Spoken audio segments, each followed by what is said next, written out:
Hi friends, welcome to தேநெல்லி சமையல். இட்லியும் வேண்டாம், தோசையும் வேண்டாம் நினைக்கிறீங்களா? பச்சை பயிர் வச்சு சிம்பிளாக நல்ல ஒரு ஹெல்த்தியான பிரேக்ஃபாஸ்ட் ரெசிபி எப்படி செய்தாங்க பார்க்க போகிறோம். இது சுகர் பிபி இருக்கிறவங்களுக்கு ரொம்ப யூஸ்ஃபுல்லாக இருக்கும். வெயிட் லாஸ் பண்ணணும்னு நினைக்கிறவங்களுக்குமே இது ரொம்ப ஹெல்ப்ஃபுல்லாக இருக்கும். வாங்க எப்படி செய்யுதுன்னு பார்த்துடலாம். அதுக்கு ஃபஸ்ட்டு ஒரு பவுலில் 1 கப் அளவுக்கு பச்சை பயிர் எடுத்து வச்சுருக்கேன். அதை இதோடு சேர்த்துக்கலாம். இது கூடவே 1 கப் அளவுக்கு மாவு ஜவ்வரிசி எடுத்திருக்கேன். அதையும் இதோட சேர்த்துக்கலாம். மாவு ஜவ்வரிசி அப்படி இல்லைனா நைலான் ஜவ்வரிசி எதுனாலுமே எடுத்துக்கலாம். கூடவே ஒரு 1/2 கப் அளவுக்கு வெள்ளை உளுந்து எடுத்திருக்கேன். அதையும் இதோட சேர்த்துக்கோங்க. இதை அப்படியே ஒரு 2-3 தடவை நல்லா அலசிட்டு தேவையான அளவு தண்ணி ஊற்றி குறைஞ்சது ஒரு 5 மணி நேரம் ஊற வச்சு எடுத்துக்கோங்க. அப்போ தான் நல்லா ஊறி வரும். நைலான் ஜவ்வரிசி எடுக்கிங்க அப்படின்னா ஓவர் நைட்டு கூட நீங்கள் ஊற வச்சுக்கலாம். நல்லா இது போல் ஊறி வந்திருக்கணும். நம்ம சேர்த்த பச்சை பயிர்லேருந்து தோல் பிரிஞ்சு வரணும். அது வரைக்கும் நல்லா ஊறி வரட்டும். இந்தளவு ஊறி வந்ததுக்கப்புறமா இதை அப்படியே எடுத்து தண்ணி எதுவும் சேர்க்காமல் மிக்ஸி ஜாரில் மாற்றிக்கலாம். இது கூடவே கொஞ்சம் சீரகம் மட்டும் சேர்த்து நான் நல்லா அரைச்சி எடுத்துக்கிறேன். ரொம்ப தண்ணி சேர்க்கக்கூடாது. கொஞ்சம் கொஞ்சமாக தண்ணி தெளித்து நல்லா பொங்கி வர ஸ்டேஜ் வரைக்கும் அரைச்சி எடுத்துக்கோங்க. நல்லா இந்த பக்குவத்தில் இருக்கணும். இப்போ இந்த அளவுக்கு அரைச்சி வச்சுருக்க விழுதை வேறொரு பாத்திரத்துக்கு நம்ம மாற்றி எடுத்து வச்சுக்கலாம். அதிகமாக இருக்கிறதுனால நான் 2 பேட்சாக அரைச்சி எடுத்துக்கிறேன். தண்ணி அதிகமாக சேர்க்கக்கூடாது. இந்த பக்குவத்தில் இருக்கணும். நல்லா இந்த அளவுக்கு கட்டியாகவே அரைச்சி எடுத்துக்கோங்க. இப்போ வாயு பிரச்சனை இருக்குதுன்னு நினைக்கவங்க இது கூடவே ஒரு சின்ன துண்டு இஞ்சி, ஒரு 2 பல் பூண்டு, கொஞ்சம் மிளகு சேர்த்து அரைச்சி எடுத்துக்கோங்க. நான் சீரகம் மட்டும்தான் சேர்த்து அரைச்சி எடுத்துருக்கேன். ரொம்ப தண்ணி ஊற்றக்கூடாது. தண்ணி போதுமான அளவு தெளித்து மட்டும் அரைச்சி எடுத்துக்கோங்க. அரைக்கிற பக்குவம் மட்டும் தான் முக்கியம்.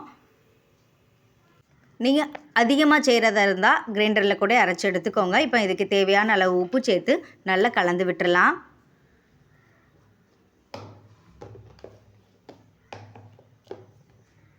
நல்லா மாவு கலக்கும் போதே நல்லா சாஃப்டாக இருக்கணும். அப்போ தான் டேஸ்ட்டாக இருக்கும். நல்லா இந்த பக்குவத்தில் இருக்கிற மாதிரி கலந்து எடுத்துக்கோங்க. இதை அப்படியே மூடி போட்டு மூடி குறைஞ்சது ஒரு 5 to 6 மணி நேரம் புளிக்க வச்சு எடுத்துக்கோங்க. உடனே செய்கிறதா இருந்தாலும் செய்யலாம். ஆனால் புளிக்க வச்சு செய்யும்போது டேஸ்ட்டும் நல்லாயிருக்கும், நல்ல சாஃப்டாகவும் இருக்கும். அதனால தான் புளிக்க வச்சுக்கிறோம். இதை ஃப்ரிட்ஜிலே வச்சு ஒரு 2 to 3 நாள் வரைக்குமே நம்ம யூஸ் பண்ணலாம். நான் ஒரு 5 மணி நேரம் போல் புளிக்க வச்சேன். நல்லா புளிச்சு வந்துட்டு நல்லா எந்த அளவுக்கு பபிள்ஸாக நல்லா புளிச்சு வந்திருக்கும். இதை அப்படியே லைட்டாக மட்டும் கலந்து விட்டுக்கோங்க. நல்லா கலந்து விடணும்னு அவசியம் இல்லை. லைட்டாக ஜென்டலாக மிக்ஸ் பண்ணதுக்கப்புறமா நார்மலாக நம்ம இட்லி தோசை ரெண்டுமே இந்த மாவில் செய்யலாம். தோசைக்கும் சரி இட்லிக்கும் சரி இந்த மாவு கட்டியான பதத்தில் தான் இருக்கணும். இது அப்படியே இருக்கட்டும். இப்போ ஸ்டவ் ஆன் பண்ணி ஒரு கடாயை அடுப்பில் வச்சுட்டு அதில் தேவையான அளவு நல்லெண்ணெய் சேர்த்துக்கிறேன். நல்லெண்ணெய் கொஞ்சம் அதிகமாகவே சேர்த்துக்கோங்க. அப்போ தான் நல்லாயிருக்கும். இப்போ இது கூடவே நிறைய உங்களுக்கு விருப்பமான அளவுக்கு பூண்டு எடுத்து உரித்து வச்சுக்கோங்க. அதை இதோட சேர்த்துக்கோங்க. கூடவே கொஞ்சமாக இஞ்சி வந்து ஆப்ஷனல் தான். விருப்பப்பட்டால் சேர்த்துக்கோங்க, இல்லைனா ஸ்கிப் பண்ணிக்கலாம். இப்போ இது கூட காரத்துக்காக ஒரு 4 காஞ்ச மிளகாய் சேர்த்துக்கிறேன். சேர்த்து இது எல்லாமே கொஞ்சம் கலர் மாதிரி வர வரைக்கும் நம்ம வதக்கி எடுத்துக்கலாம். இதுபோல் கொஞ்சம் வதங்கி வந்ததுக்கப்புறமா இது கூட ஒரு 10 to 20 சின்ன வெங்காயம் எடுத்து கட் பண்ணி வச்சுருக்கேன். அதை இதோட சேர்த்துக்கோங்க. வெங்காயம் வந்து ஆப்ஷனல் தான். சேர்க்கனா சேர்த்துக்கோங்க, இல்லைனா பூண்டு மட்டுமே வச்சு கூட செய்யலாம். நம்ம சேர்த்துருக்க பூண்டு வெங்காயம் ரெண்டுமே நல்லா வதங்கி கலர் மாதிரி வரணும். அது வரைக்கும் வதக்கி எடுத்துக்கோங்க. இப்போ இதோட புளிப்புக்காக சீக்கிரமாக கெட்டு போகாமல் இருக்கிறதுக்காக நல்ல ஓரளவுக்கு புளி சேர்த்துக்கோங்க. புளி சேர்த்து நல்லா வதக்கி விட்டுக்கோங்க. புளி வேண்டான்னு நினைக்கிறவங்க இதுக்கு புளிக்கு பதிலாக ஒரு மீடியம் சைஸ் தக்காளி ஒன்று கூட சேர்த்து செய்யலாம். நல்லா இது போல் வதங்கி வந்ததுக்கப்புறமா இதை அப்படியே எடுத்து எண்ணெய் எதுவும் இல்லாமல் மிக்ஸி ஜாரில் மாற்றி எடுத்துக்கலாம். இது கூடவே இதுக்கு தேவையான அளவு உப்பு, ஒரு சின்ன துண்டு வெல்லம் சேர்த்துக்கிறேன். சேர்த்து தண்ணி எதுவுமே சேர்க்காமல் நல்ல இந்த பக்குவத்தில் கொஞ்சம் குறப்பாக இருக்க மாதிரி அரைச்சி எடுத்துக்கிறேன். இது நார்மலாக இட்லி தோசை சாதத்தோடு சாப்பிட்றதுக்குமே டேஸ்ட்டாக இருக்கும்.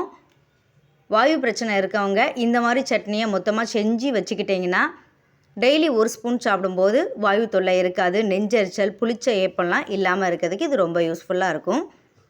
இப்போ ஸ்டவ் ஆன் பண்ணி தோசைக்கல் அடுப்பில் வச்சுட்டு கல் நல்லா சூடானதுக்கப்புறமா சூடு எல்லா இடத்துலையும் ஈக்குவலாக இருக்கணுங்கிறதுக்காக லைட்டாக தண்ணி தெளிச்சுக்கோங்க. நார்மலாக எப்படி தோசை ஊற்றுவீங்களோ அதே மாதிரி எந்த அளவுக்கு மெல்லிசாக ஊற்ற முடியுமோ அந்த அளவுக்கு மெல்லிசாக ஊற்றுக்கலாம். டேஸ்ட்டும் சூப்பராக இருக்கும், உடம்புக்கும் ரொம்ப நல்லது. லைட்டாக வெந்து வர ஸ்டேஜில் இதுக்கு மேலே உங்களுக்கு விருப்பமானது நெய்யோ இல்லைனா நல்லெண்ணெய்யோ சேர்த்து கலந்து விட்டுக்கோங்க. நம்ம நார்மல் தோசை சுடுற டைமை விட இது கொஞ்சம் டைம் எடுக்கும், அவ்வளோதான். மிச்சப்படி தோசை வராமலாம் இருக்காது. அரிசியே சேர்க்க வேண்டாம். இப்படி ஓரங்களில் கொஞ்சம் கலர் மாதிரி வந்ததுக்கப்புறம் எடுத்தீங்கன்னா அப்படியே ஈஸியாக எடுக்க வரும். லைட்டாக ஓரங்களில் எடுத்து விட்டுட்டு அதுக்கப்புறமா திருப்பி போட்டுக்கோங்க. எப்பவும் ஒரே மாதிரி இட்லி தோசைன்னு செய்யாமல் கொஞ்சம் டிஃப்ரெண்ட்டாக அரிசியே இல்லாமல் சிம்பிளாக நல்ல ஹெல்த்தியாக இது போல் செஞ்சு கொடுங்க. பிள்ளைங்களுக்கும் சரி பெரியவங்களுக்கும் சரி இது ரொம்ப யூஸ்ஃபுல்லாக இருக்கும். நம்ம நார்மலாக தோசை சுடுத மாதிரியே சுட்டுக்கலாம். இட்லியும் செய்யலாம், தோசையும் செய்யலாம். நல்ல மொறுன்னு தோசை சூப்பராக இருக்கும். அடுத்து தோசை ஊற்றும் போது கல் ரொம்ப சூடாக இருந்துச்சுன்னா நம்ம நினைக்கிற ஷேப் அண்ட் சைஸில் ஒல்லியாலாம் வராது. அதனால அதில் லைட்டாக தண்ணி தெளிச்சிட்டு எந்த அளவுக்கு ஸ்ப்ரெட் பண்ண முடியுமோ அந்த அளவுக்கு ஸ்ப்ரெட் பண்ணி நம்ம தோசை சுடலாம். இதில் ஆன்டி ஆக்சிடென்ட் அதிகமாக இருக்கிறதுனால நோய் எதிர்ப்பு சக்தி அதிகரித்து உடலை நோயிலேருந்து பாதுகாக்கிறதுக்கு இந்த பச்சைப்பயிறு உளுந்து ரெண்டுமே ரொம்ப யூஸ்ஃபுல்லாக இருக்கும். இரும்பு சத்து, நார்ச்சத்து, புரதச்சத்து அதிகமாக இருக்கிறதுனால ஹெச்பி லெவலை நல்லா இன்க்ரீஸ் பண்ணி கொடுக்கும். மலச்சிக்கல் வராமல் தடுக்கும். கால்சியம், பாஸ்பரஸ் அதிகமாக இருக்கிறதுனால எலும்பு மற்றும் பற்களின் வலிமையை மேம்படுத்துறதுக்கு இது ஹெல்ப் பண்ணும். இதில் பொட்டாசியம், மேக்னீஷியம் இருக்கிறதுனால இதய ஆரோக்கியத்துக்கு நல்லது. நீங்களும் எப்போவும் ஒரே மாதிரி இட்லி தோசைன்னு செய்யாமல் அரிசியே இல்லாமல் பச்சைப்பயிறு ஜவ்வரிசி வச்சு சிம்பிளாக ஹெல்த்தியாக இது போல் செஞ்சு பாருங்கள். சுகர் பிபி இருக்கிறவங்களுக்கு, வெயிட் லாஸ் பண்ணணும்னு நினைக்கிறவங்களுக்கு இந்த தோசை ரொம்ப யூஸ்ஃபுல்லாகவே இருக்கும். காலையில் பிரேக்ஃபாஸ்ட்டுக்கோ இல்லை நைட்டு டின்னருக்கு கூட இது போல் வச்சு சாப்பிட்லாம். இந்த தோசைக்கு பெஸ்ட்டு சைடிஷ்ஷாக இஞ்சி சட்னி, பூண்டு சட்னி, முள்ளங்கி சட்னி, பீக்கங்காய் சட்னி, மாங்காய் சட்னி எல்லாமே நல்ல டேஸ்ட்டாக இருக்கும். நார்மல் தோசை மாதிரியே நல்ல மொறுன்னு இருக்கும். பச்சைப்பயிரில் செஞ்சதுன்னு சொன்னால் யாருமே நம்ப மாட்டாங்க. கடைகளில் கூட கிடைக்காது. நல்ல ஹெல்த்தியாக ஆரோக்கியமான இந்த தோசையை நீங்களும் ட்ரை பண்ணி பாருங்கள். இதுபோல் சிறுதானியங்களில் வச்சு இட்லி, தோசை, கஞ்சி வகைகள் எல்லாமே நம்ம சேனலில் அப்லோட் பண்ணியிருக்கேன். விருப்பம் இருந்தால் ஃப்ரீயாக இருக்க டைமில் செக் பண்ணி பாருங்கள். நீங்களும் இதே மெத்தடில் இதே பக்குவத்தில் செஞ்சு பார்த்துட்டு எப்படி இருந்துச்சுன்னு கமெண்ட் பண்ணுங்கள். இந்த வீடியோ உங்களுக்கு யூஸ்ஃபுல்லாக இருந்துச்சுன்னா மறக்காமல் தேநெல்லி சமையலை சப்ஸ்கிரைப் பண்ணுங்கள். Thank you friends.